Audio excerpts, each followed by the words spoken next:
Hello everybody out there, Chris and Mike here, and welcome back to another Dark Avenger Comic Book review. Guys, this is the latest we've been in a long time. As a matter of fact, I've been working on all my video descriptions all the way back to about a year ago, and ironically, around December of last year, Mike and I were having the exact same issues. Books were coming late, and we were apologizing for having our reviews up literally a week later than normal. Now, the indie review should be up on Monday because we only have 3 books. Right. The big 2, we only have 4 books. If the 4 books arrive in the mail tomorrow, we'll have the big 2 review up on Monday also. If not, it will definitely follow on Tuesday morning because it's not too many books. We should get through them like that, no problem, and then we'll be heading into the new year. Because the books in this review were released on December 24th, 2014. And the books for the books for the next episodes, for the indie and for the next comic review, were released on December 31st. But that'll be until next time. That's the next episode. So after the next episodes, we should be done with December and getting into the comic book haul, because you showed the books, or you're not doing it. I'm not doing the haul because it's a short. Oh, okay. So then okay. Unless with all the extras I have, maybe. Who knows? We'll see, depending, but I doubt it. So the haul this week isn't going to happen because it's only 4 books. So we're starting with Michael this week. This is late. These have been out for a while. We're giving you abbreviated versions of everything. Alright, All New X Factor, issue number 18. 2 more issues left until the issue is being canceled, which I'm still not that happy about. But basically, it's a new storyline where Harrison Snow, his goddaughter got kidnapped, so the X Factor team, he wants them to go out to find them. Meanwhile, Sunfire wants to join the team, and Pedro is not too happy about that, so he leaves. And if you want to find out more about it, you could definitely read the book. Cypher and Danger had their little romantic Bow Chicka Wow Wow thing, and Warlock wasn't too happy about that. So they go into the old city. Oh, I didn't show any artwork. Here's some artwork. And they're just going on about their mission, trying to find out where Harrison Snow's goddaughter is. And as they go through people, they do find her. But in a transformation form that might be this. Now, I don't know if it's probably that, because it said that, she has returned in this. And who knows what's going to happen next. So I could tell, like, after seeing the be continued, I'm like saying, yeah, after 2 issues, this is definitely going to end. Like, I could see it without even saying that when it was going to be canceled. Magneto issue number 13. This is more of a, in one story, there's like 2 people that talk about what Magneto has done to them in the After Effects. For example, let me explain. Like, Brer, or however you say her name, goes to this customer who sells DVDs. And he talks about how he attacked his company of making some sort of anti-mutant drug and everything. And then we get the image of the after effects of what happened to that person. Like, basically he broke someone's camera lens, and he has an eye patch, or not an eye patch, like this thing on his eye. Because, scars are like memories. So, basically the book is like leaving scars from memory. Like, the second book is about this girl who got wired on her neck, and basically it's like what Magneto's done that left scars for them to remember him by, which was really something else. And then that was it. Then the S.H.I.E.L.D. agents come in and says, where's Magneto, and where can we find him? And then that's where the future ends. So Brer might work with S.H.I.E.L.D. to say where Magneto is, because they did, I believe they did work together, but now this whole thing that's happening, who knows what's going to happen next. It's a really good book. There's that. Speaking of Axis, the grand finale, right? Access issue number 9. The big, huge book finale of that. And I heard it wasn't at a price of $4.99, which we all saw. So in this comic book, it just talks about, first about the past, what happened with Wolverine and Sabretooth. Now it goes to the now section where Captain America is trying to save the Red Skull from prison and everything and help him get out of there. Then we have some Spider-Man action along with other superheroes. The artwork's great, by the way. And Apocalypse, is that his name? Apocalypse? Yeah. And Apocalypse just or Evan, if it's Evan, who's now believes he's Apocalypse. well, believes that he's Apocalypse. He's just destroying the world, and more along the lines, it was just focused on Captain America just trying to save the Red Skull. And then we got whoever, however you say his name backwards, to help him get out. And then it's just a whole big, it's basically just a fight to, you know, with all this stuff that's going on between the heroes who are villains versus the villains that are now heroes. And it's just the whole thing of just going back to just saying, you know, that the Red Skull is now gone. Stark, Doom, and everyone. And then it just looks to be that it just goes back to normal. And also, Sabretooth looking for Wolverine because we all know that Wolverine is dead.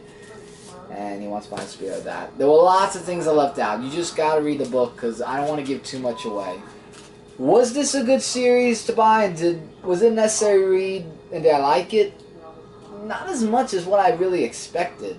Like, it was okay, so to say. And speaking of $5 books, Nova 25 was a whopping $5 this week, and it was a whole bunch of nothing too. Samuel Alexander is officially now part of the Avengers. He gets picked up by Steve Rogers after being in a hospital. You know, he has a concussion. He's got a bit of a head injury. Doctors are saying keep him off the skateboard, whatever. There's a recap at the beginning of everything that's happened to Sam up to this point. So basically, Sam becomes an Avenger, but at the same time, of becoming an Avenger, he is also penalized for going after the Hulk. He's praised for it, and that's what got him his Avenger status. But now he's also being punished for it because it was reckless and stupid for him to go up against the Hulk alone. And obviously it cost him his helmet, and it cost him a lot of other things that I'm sure we'll see down the road. The rest of it's them celebrating. A plane's about to crash into Manhattan, and Nova helps them save the day. And then it kind of ends setting up for the next story arc, which we all know is Cletus Cassidy. So was it worth $5? And I love how Marvel goes oversized Earth and a helmet shattering 25th issue. This was not Earth and helmet shattering. It recapped everything that's gone on. Sam became an official prospective member for the Avengers because they have to wait till he turns 18. And it sets up for the next story arc, which involves Carnage. Is that worth $5? You guys tell me that. Probably because it's the 25th issue. Daredevil issue number 11. A new case is opened. This guy called the Stunt Master wants to sue the company. Basically, he sold his name and assets to this smaller company, which was taken over by a corporate company, and his name and stuff like that was stolen or given to a new person, basically new blood. And this person looks to kind of heckle Daredevil and a few other people, and he even says he's the man without fear, and he's trying to irk Daredevil into kind of going against him in who's really the man without fear. And the person that Matt's looking to defend, all of a sudden, spoiler alert here, kills himself. But he doesn't, and there's a twist, and we find out at the end.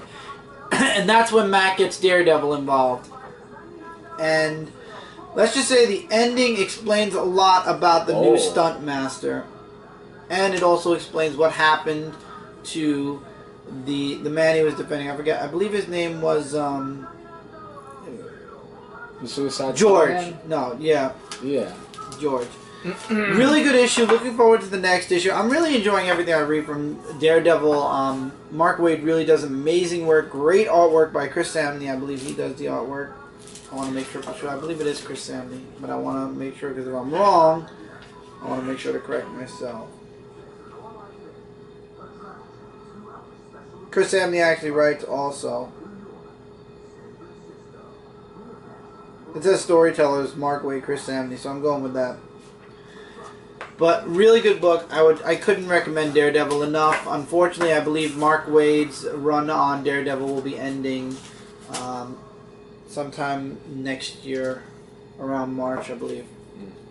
Last book of the week from Marvel is Superior Iron Man issue number 3. Matt Murdock has his sight back, and Iron Man, or Tony, wants to keep it that way. But basically, Daredevil thinks it's a way to keep Daredevil quiet, and he's like, no, I'm not dealing with that. And Tony kind of gets into a bit of a rage, saying, you know, for so long I've been raging a lot. He's like, for so long I've been trying to fit in. I've been trying to make you guys less intimidated by me, but I'm done. I've changed. You know, I was blind and now I can see, and I'm not an ungrateful jerk about it. And then we get a little bit of Pepper, which I'm not going to spoil. Teen Abomination shows up again and explains how the reason he wants Tony Stark's attention is because he needs his help because the extremist didn't work for him. And Tony finds out he's only 13 years old, and that's where he kind of softens up a bit. And he's like, I can use you. And a little bit of a, I'll give a little spoiler. The last 2 pages has Matt, he basically, his sight is temporary. Unless he goes to Tony Stark and asks him for, you know, the extremis. He chooses not to, obviously, but the last thing he wants to see before he loses his sight completely and goes back to his radar vision is Foggy, and I thought that was really touching, a really touching ending for this book, and I really liked it. I can't wait to read the next issue. Tom Taylor brought me back to Iron Man. Enough said. We're in DC Comics now, and I'm running through these books fast because, honestly, I stuck with this series just to get to the last book of this series. First, we got Red Lanterns 37. Guy Gardner and Simon get freed. They go to town on some of the New Gods, and then the ending has a bit of Kyle and John Stewart, and it turns out the Guardians come up with a plan. To be continued in... Oh, that was quick. I want to get through this so fast, you have no idea. Sinestro number 8. Sinestro lets Parallax out, as a matter of fact. Quite early in the book, he actually becomes Parallax. What was the other page? Yeah, that was it. He becomes Parallax. I love the artwork in this book. And you see that he has so much control over Parallax, he's like, let's go. And at first you see it kind of, not like, he kind of gives a look and he's like, do I have to repeat don't make me repeat myself. And Parallax joins back up with Sinestro. So you see Sinestro's kind of having a little bit of a problem with Parallax. This probably will lead into Sinestro down the line. Carol gets her ring back. Sinestro finds Kyle, and that's where the plan gets thrown out.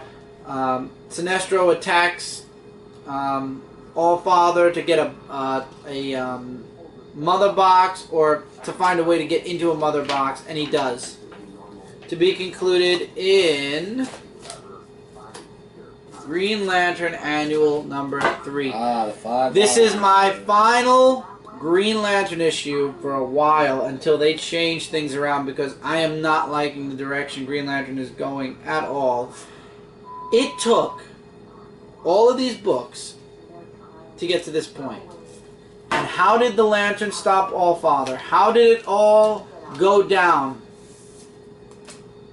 All Hal Jordan had to say was, and I quote, there's a lot of black hand in the beginning of the book, and Kyle reaches into Allfather's mind to get his White Lantern powers back, or the life equation put back in him, basically giving him the White Lantern powers. All that Hal Jordan had to say was, taking people's free will, starting a war that will kill billions, all this, Highfather, just to create an army to beat Darkseid? Don't you get it? You're becoming Darkseid. Allfather snaps out of it. Wow. What have I done? And that's where all goes to hell. Kyle becomes the White Lantern / life equation bearer again. Saves the day. Saint Walker, who didn't see this coming? Kyle's alive, and there is hope that, you know, he could refill the reservoir of light again when it's ready, when it's depleted. All apparently will be well. So, St. Walker's a Blue Lantern again. He buffs up Hal's powers. Love the artwork. I will say that. I do love the artwork. But in the end, even though Hal offered Allfather help rebuilding, he says we have to do this. We have to rebuild on our own. They go their separate ways. I love this one page where Kyle's like, about Carol, and Hal's like, I don't want to hear it.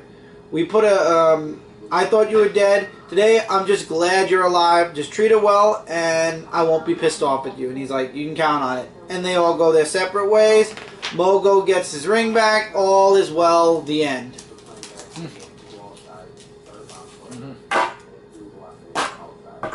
And that's the end of my run with the Green Lantern books.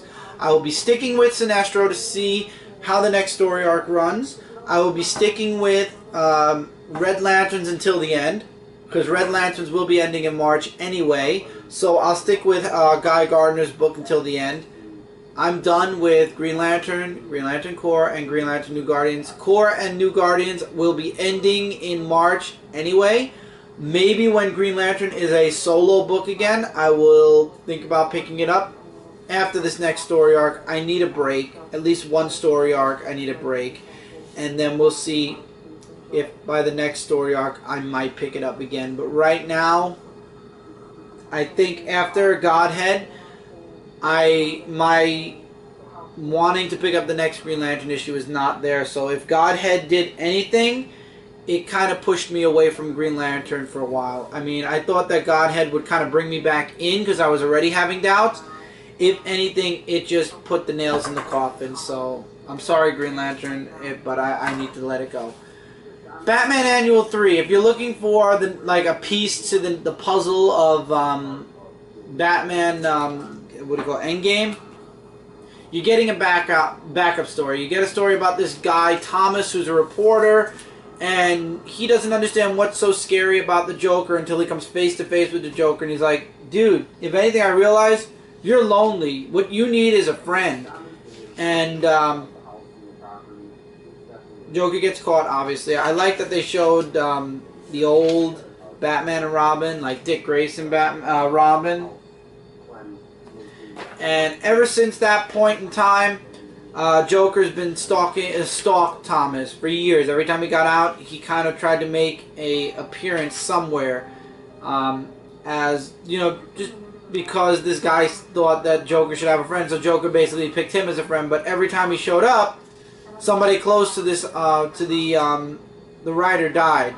So in the end, he ends up in Arkham Asylum. Long story short, and it turns out that the one friend he makes in Arkham Manor, it's actually Arkham Manor, I'm sorry, Arkham Asylum was destroyed, but the one friend he made in Arkham Manor is Eric, and we all know, as a spoiler alert, but not really, Eric is the Joker. It's revealed in Endgame that Eric is the Joker.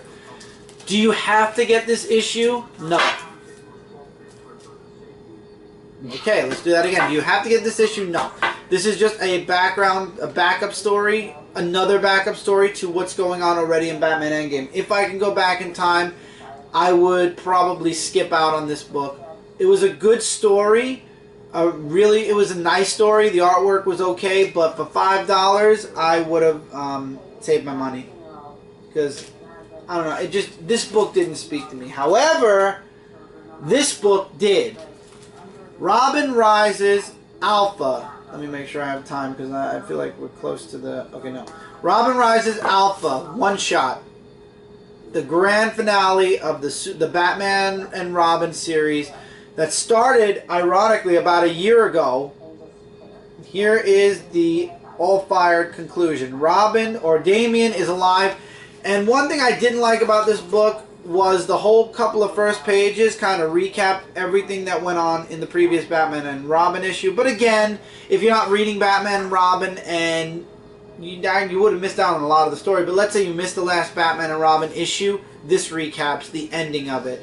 I like how the pages are done here. They're not the glossy pages. It feels kind of like the old-fashioned comic pages, so that was a plus.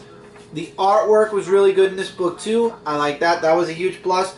So everybody's back in the Batcave now. Cyborg is on reboot mode, so he can't even move. But Calabac ends up coming through the boom tube because Cyborg can't close the boom tube because he has to repair himself first. So the rest of the book is the entire Bat family fighting Calabac, but it turns out Damian finds or learns that somehow, some way, he has superpowers, almost identical to Superman. Super speed, invulnerability. I don't believe he showed any other types of powers. And speed. Speed, flight, and invulnerability.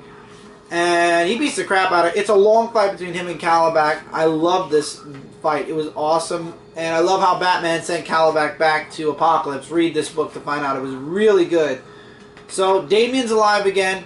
Also, spoiler alert here, Talia's alive too, somehow. Oh. So, it's gonna be interesting to see how that develops in the coming years.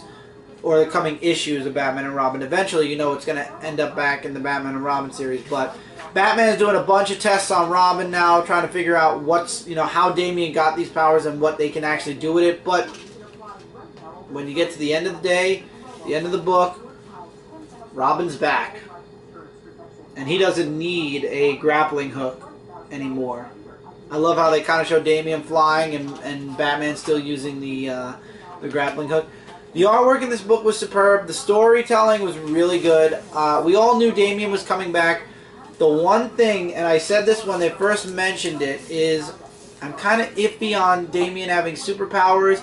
It might be a temporary fix. Damian might eventually go back to, a normal boy. But at the same time, for the time that he has these superpowers, I'm kind of edgy on it. I guess we'll have to wait and see how it plays out. I trust it at this point because I'm really glad I stuck with the Batman and Robin series, and Peter J. Tomasi definitely gave a very good story with Robin Rises. Alright, He-Man and He-Man the Eternity War. Issue number 1. Yeah, I thought it was that. I'm just saying He-Man Master of the Universe. But well, I'm sure that after the Eternity War, because it's only a miniseries, yeah, they're going to go back to He-Man and the Masters of the Universe. They might just volume it. And they're just talking about, how the Eternity War begins of just, about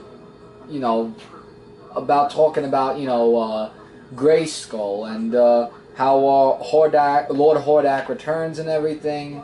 And they're just saying, I would like to see Teela go back to being Teela and not the Sorceress. And the Sorceress come back and be the Sorceress. Because at this point, I'm really not liking that Teela is the new Sorceress.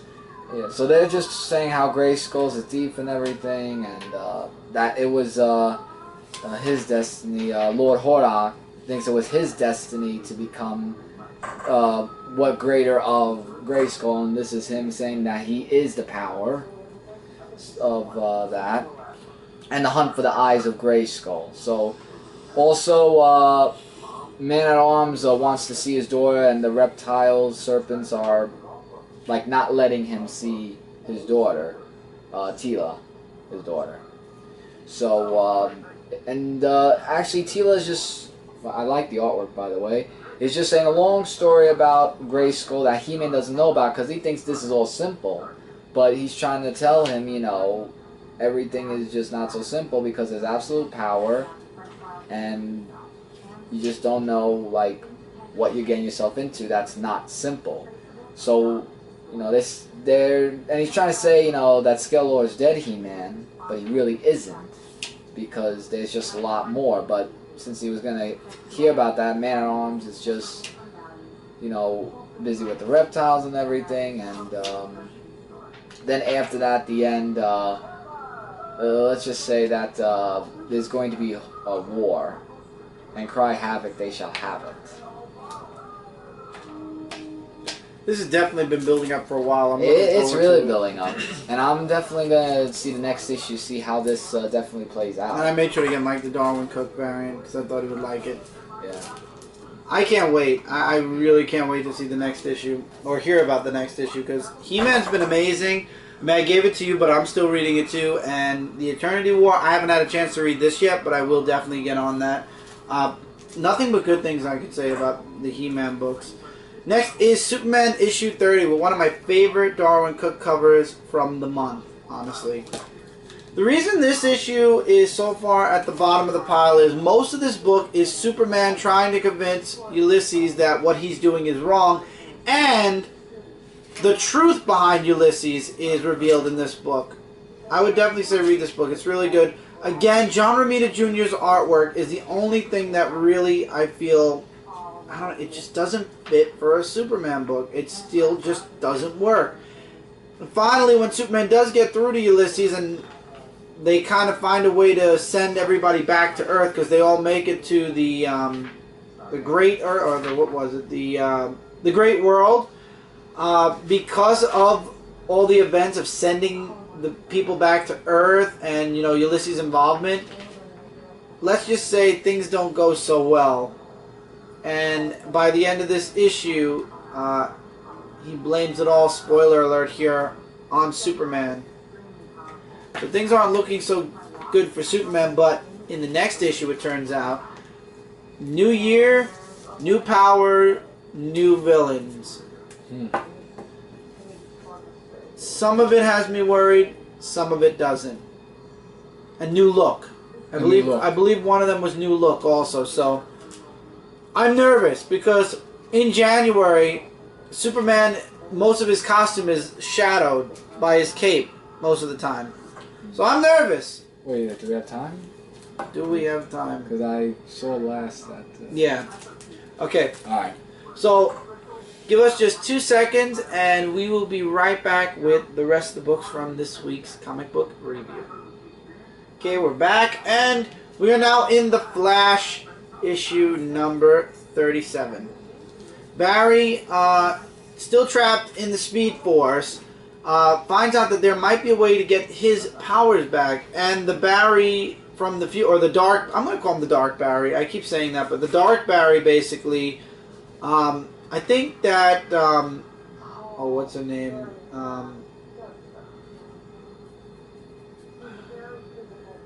why does this woman's name leave me for some reason? Anyway, his girlfriend is starting to question a lot of what he's saying and the way he's acting. She's kind of questioning him. You could see it in her eyes. You could see that she's kind of wondering what's really up with Barry. There's a lot that goes on. A nice amount of action in Speed Force. I will say the artwork in this book is excellent. I really love this artwork. But Patty. On. So Dark Barry goes on a date with Patty, and it ends really nice. And then you get a little setup for a villain for the future of the Flash book. Oh wow!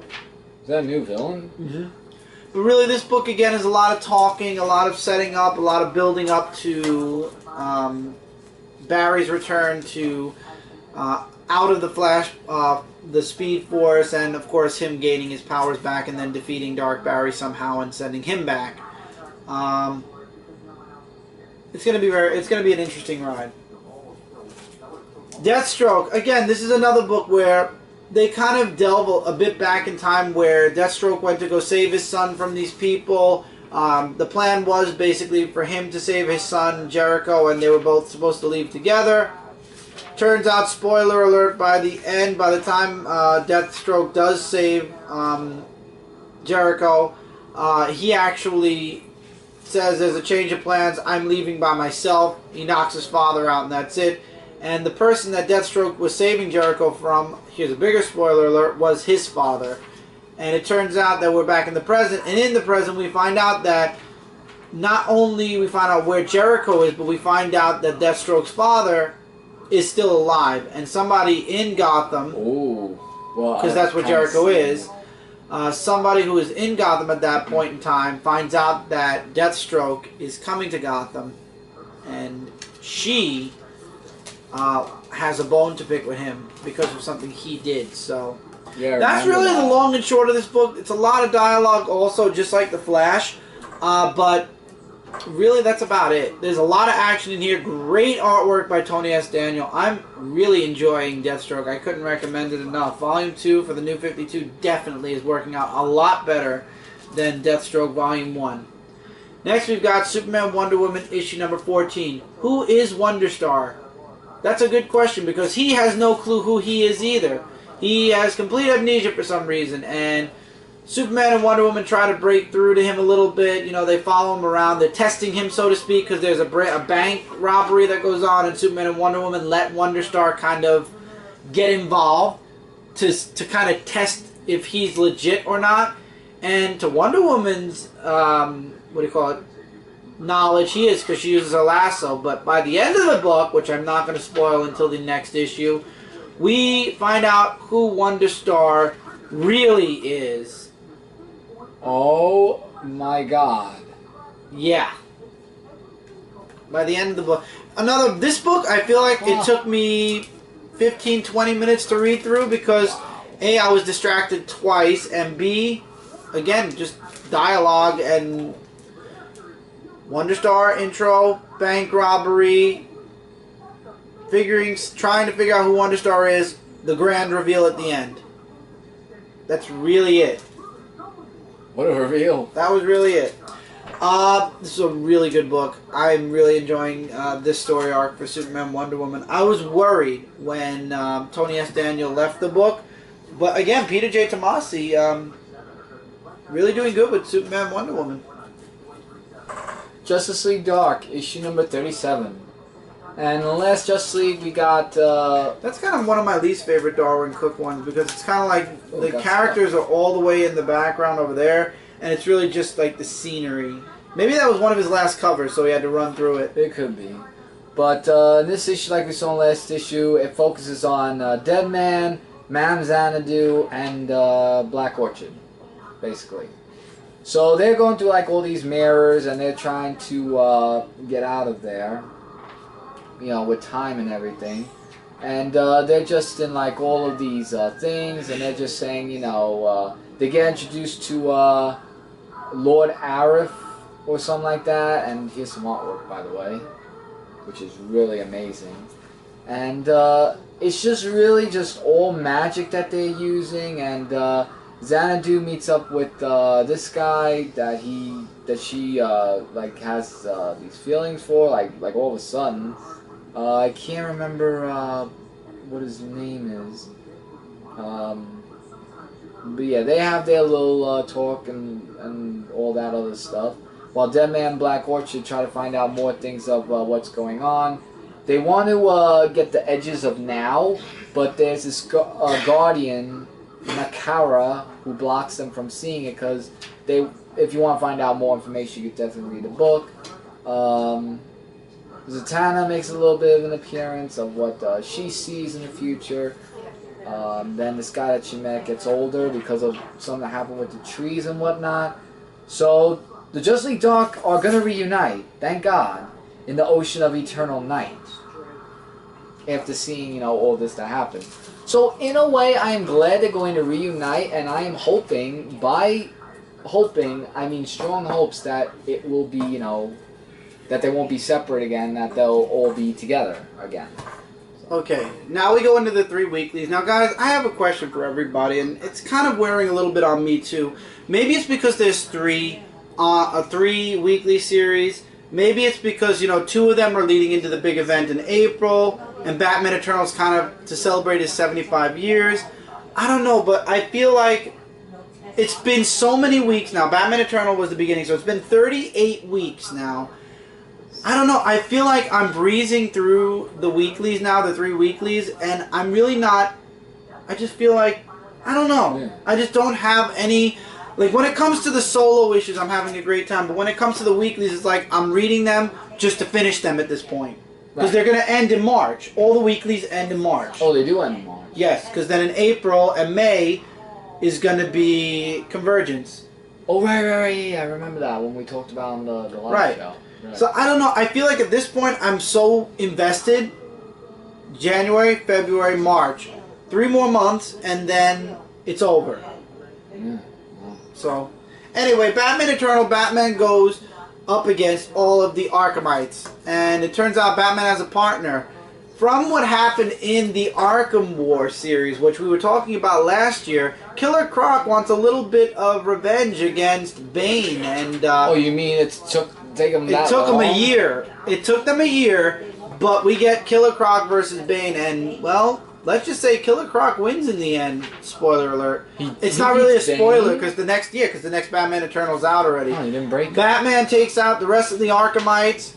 Gordon gets like a way out, so to speak, from Catwoman's father, but he turns it down. And then it turns out that Jason Bard actually goes to visit Gordon too, and he said nobody's listening to me. The police don't trust me anymore. Batman doesn't trust me anymore. What am I gonna do? I need help. I know how to stop this. And then Gordon's like, well, first, get me the hell out. First, you got to do things proper, and you did the right thing coming to me. But first, get me the hell out of here first. And then it ends with Catwoman. Okay. So that's one book. Now the next book, World's End issue number 12, continues the story of Darkseid is now awake again, so to speak.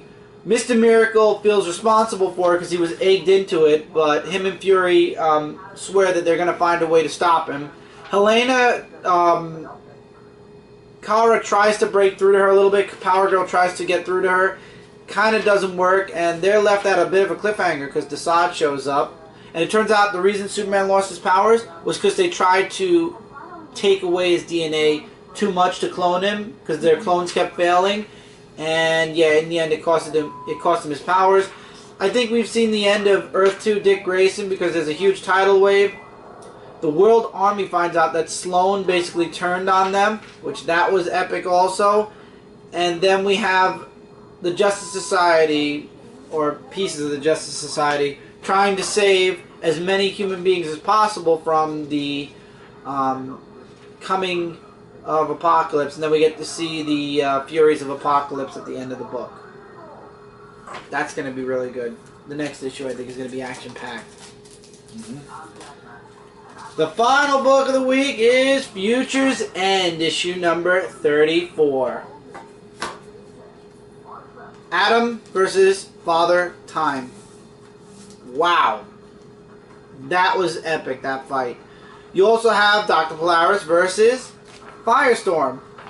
the woman version Firestorm? The woman Firestorm. Okay. Neither of those end in this book. It kind of gets left up in the air. Also, we have a continuation of 50 Sue working with Faraday and Cole, trying to get the DNA back that was lost on Cadmus Island. And then you have Terry finally finding that Brother Eye is still out there somewhere, but he's being followed by the Batman in that time. And then we get Brother Eye's Batman getting sent back into time. And that's kind of where it's to be continued. The next issue looks huge. Which one was it? On it? Oh, Into the Future. Yeah. The next issue looks really good. And the cover says it all, basically. But again, when it comes to the weeklies, it's hard to place them in any type of order because, in my opinion, at this point, they're all kind of equal. And I know that a few people on Frontline have dropped one or two of these books already. Or I think Mike Spider-Slayer, I know, dropped Batman Eternal. That's for sure. I'm not sure. I know he dropped also World's End, I believe, to my knowledge. Or Future's End. One or the other. I can't remember at this current time, but at this point, I feel like there's 3 months left. I'm just going to stick with them until the end, and then go on to Convergence, and then hopefully the DC Universe will calm down for at least 10 more years, and then we'll get the next big crisis. That's all of them. That's it for this week. We're officially caught up until we get the books from this past Wednesday. So until then, guys, don't forget to check out Comic Related, Comic Frontline, Zone 4 Podcast. Frontline Gaming Zone is definitely building up in 2015, so go check that out on YouTube. And Brooklyn Boys 13. Together, we are your #1 source for comic-related news, reviews, and a whole bunch more. Like everything more. Everything. No joke. Feel free to leave comments below. And now that the holidays are over, we will answer your guys' comments in the comments below. I'm going to go back. I saw a couple of comments on previous reviews. I will answer your guys' comments, I promise. Yep.